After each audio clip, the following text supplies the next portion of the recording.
Ninguém pode vir a mim se o Pai que me enviou não o atrair, e eu o ressuscitarei no último dia. João, capítulo 6, versículo 44.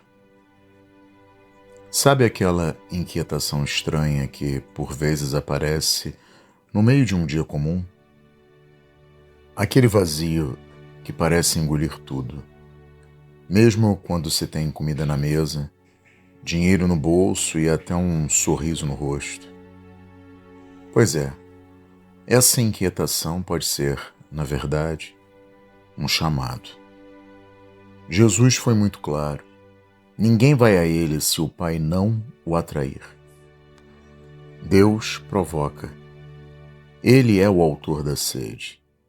E ele provoca esse desconforto não para punir, mas para despertar. No tempo em que vivemos, dominado pelo materialismo e pelo hedonismo, onde o prazer é o novo Deus e só se crê naquilo que se pode tocar, a alma sente sede, mas ela não sabe do que. Corre de um lado para o outro, busca status, relacionamentos, conquistas, distrações e tudo parece insuficiente. Esse torpor moderno é um clamor do coração por algo eterno, e é Deus quem o coloca ali. Talvez você ache que esse vazio é sinal de fracasso. Mas e se for o contrário? E se for justamente o começo da graça?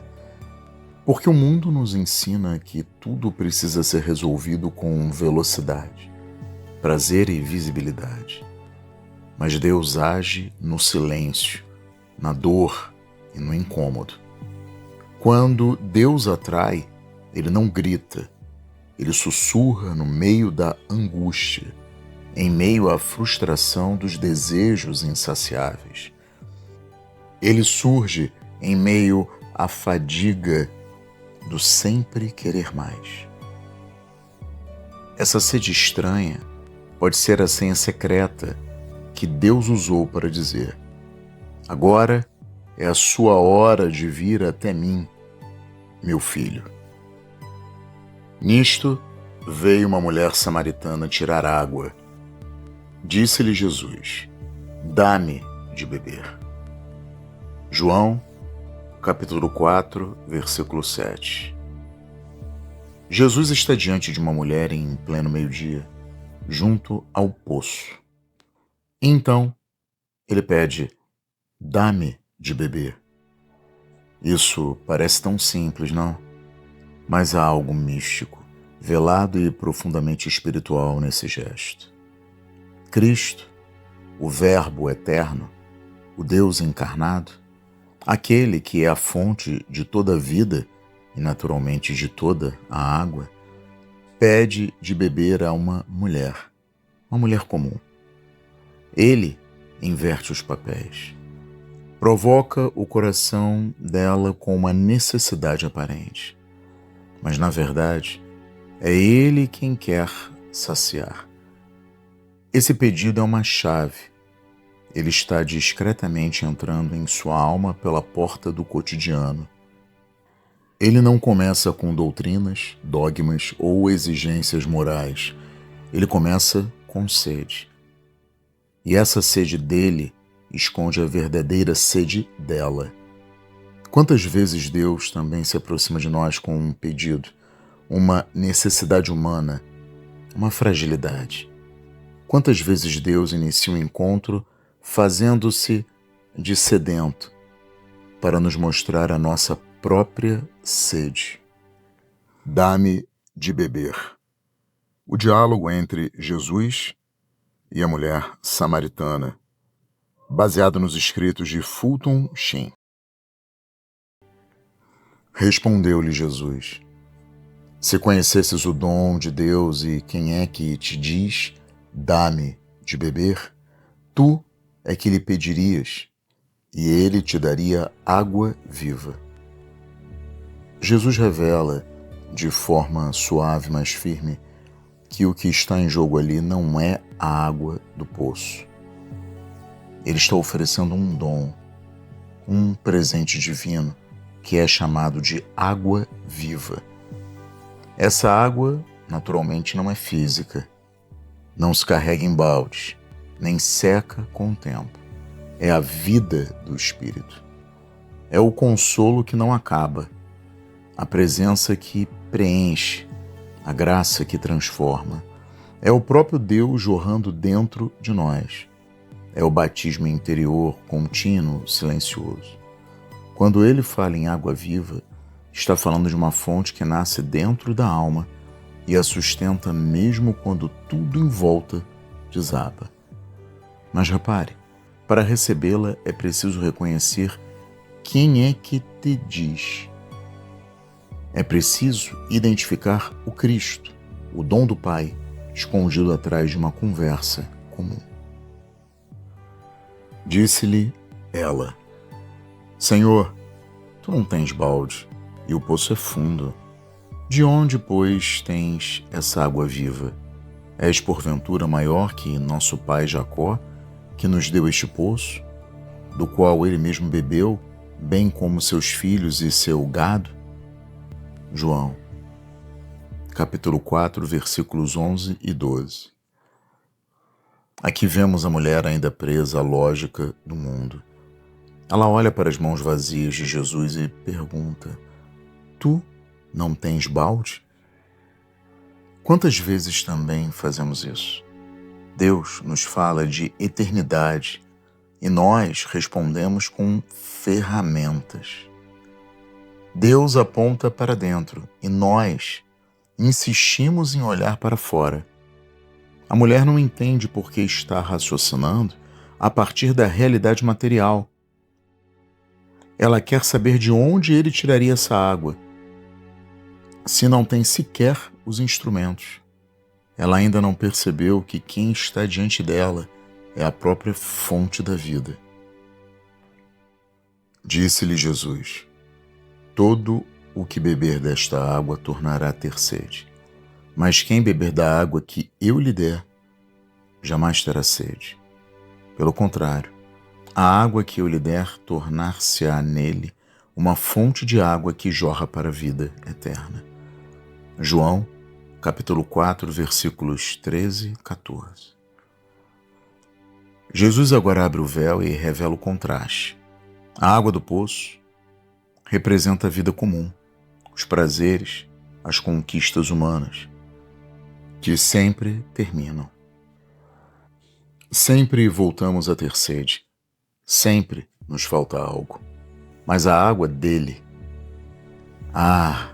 essa água transforma a alma em fonte. É algo que nasce dentro, que não depende do exterior. É a presença de Deus que se faz constante. Quando bebemos dessa água, ou seja, quando o acolhemos de verdade, Deus transforma nosso coração em nascente. Não apenas somos saciados, mas nos tornamos fonte para os outros. Disse-lhe a mulher: Senhor, dá-me dessa água, para que eu não tenha mais sede nem venha aqui tirá-la. João, capítulo 4, versículo 15. A resposta da mulher mostra que ela ainda entende tudo por uma chave material. Ela pensa na água como uma solução prática. Assim, não preciso mais vir aqui.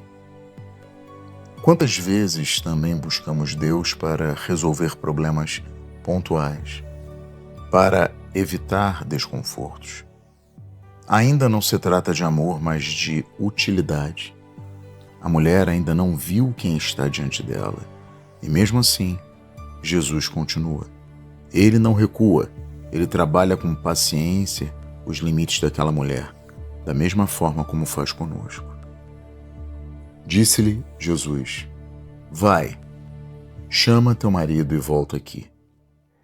Respondeu a mulher: Não tenho marido. Disse-lhe Jesus: Disseste bem, não tenho marido. João, capítulo 4, versículos 16 e 17. Aqui começa a virada. Jesus coloca a mulher diante da verdade. Não adianta falar de água viva se não se revela a ferida. Vai, chama teu marido. Essa ordem parece desconectada do assunto, mas é a entrada no íntimo. Jesus toca na história pessoal dela, na ferida, no erro, na confusão afetiva. E ela responde com meia-verdade. E Jesus a acolhe. Disseste bem. Ele não a humilha, mas também não a deixa se esconder. A cura começa por aqui. Pois tiveste 5 maridos, o que agora tens não é teu marido. Nisso disseste a verdade. João, capítulo 4, versículo 18. Jesus traz à tona não apenas os erros, mas a raiz de todos eles. 5 maridos, instabilidade, carência, busca desesperada por sentido nos relacionamentos. E o homem atual com quem ela reside nem sequer é marido. A mulher foi tentando matar sua sede em amores passageiros. Quantas almas modernas vivem assim? Quantas pessoas você conhece que vivem desse jeito? Presas em ciclos de carência, buscando em outros o que só Deus pode dar. Jesus não condena, mas mostra. Essa sede não se mata fora, ela só se resolve quando você vem direto à fonte. A mulher disse-lhe: Senhor, vejo que és profeta. Nossos pais adoraram neste monte, e vós dizeis que é em Jerusalém o lugar onde se deve adorar? João, capítulo 4, versículos 19 e 20. Ao ser exposta, a mulher tenta mudar de assunto. É um mecanismo clássico de defesa.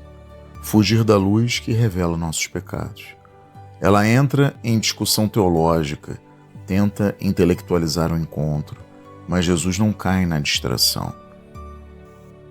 Quantas vezes também usamos a religião, a doutrina ou debates para evitar o confronto real com a nossa verdade interior? Disse-lhe Jesus: Crê-me, mulher, vem a hora que nem neste monte, nem em Jerusalém adorareis o Pai. Vós adorais o que não conheceis. Nós adoramos o que conhecemos, pois a salvação vem dos judeus. Mas vem a hora, e é agora, em que os verdadeiros adoradores adorarão o Pai em espírito e verdade, porque são esses que o Pai procura para seus adoradores. Deus é espírito, e é preciso que seus adoradores o adorem em espírito e verdade. João, capítulo 4, versículos 21 a 24. Jesus aqui dissolve a questão geográfica, ritualística, institucional. A verdadeira adoração é interior. Não se trata mais de lugar, mas de espírito. É dentro da alma que Deus deve ser buscado. O Pai procura adoradores que o amem com sinceridade, com o coração rasgado, com autenticidade. Essa é a espiritualidade que Jesus propõe. Íntima, verdadeira, viva. Não mais sacrifícios externos, mas entrega interior. A mulher respondeu: Eu sei que o Messias deve vir. Quando ele vier, nos anunciará todas as coisas. E disse-lhe Jesus: Sou eu que falo contigo. Esse é o clímax. Jesus se revela. Ele é o Messias, aquele que a alma dela esperava, mesmo sem saber. Quantas vezes também dizemos: quando Deus me mostrar claramente, e Deus responde: sou eu que falo contigo. Às vezes, Deus já está no meio da conversa, só precisamos ouvir de verdade. Esse diálogo entre Jesus e a mulher samaritana é, na verdade, o drama de toda a alma moderna. Vivemos correndo atrás de cisternas rachadas. Buscamos prazer, distração, status e seguimos com sede. No fundo, ansiamos por algo que nem sabemos nomear, mas Deus sabe, e Ele se aproxima, não com imposições, mas com sede. Ele começa pedindo, pede atenção, pede espaço, pede um pouco de nossa água, para então nos dar a água dele. Quando acolhemos esse convite, ele nos conduz ao mais íntimo de nós mesmos, e ali onde escondemos as feridas, ele se revela como a cura.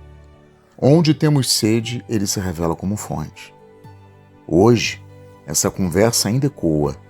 Talvez Jesus esteja aí, agora mesmo, ao lado do seu poço interior, dizendo: dá-me de beber. E a resposta começa com escuta e termina em encontro.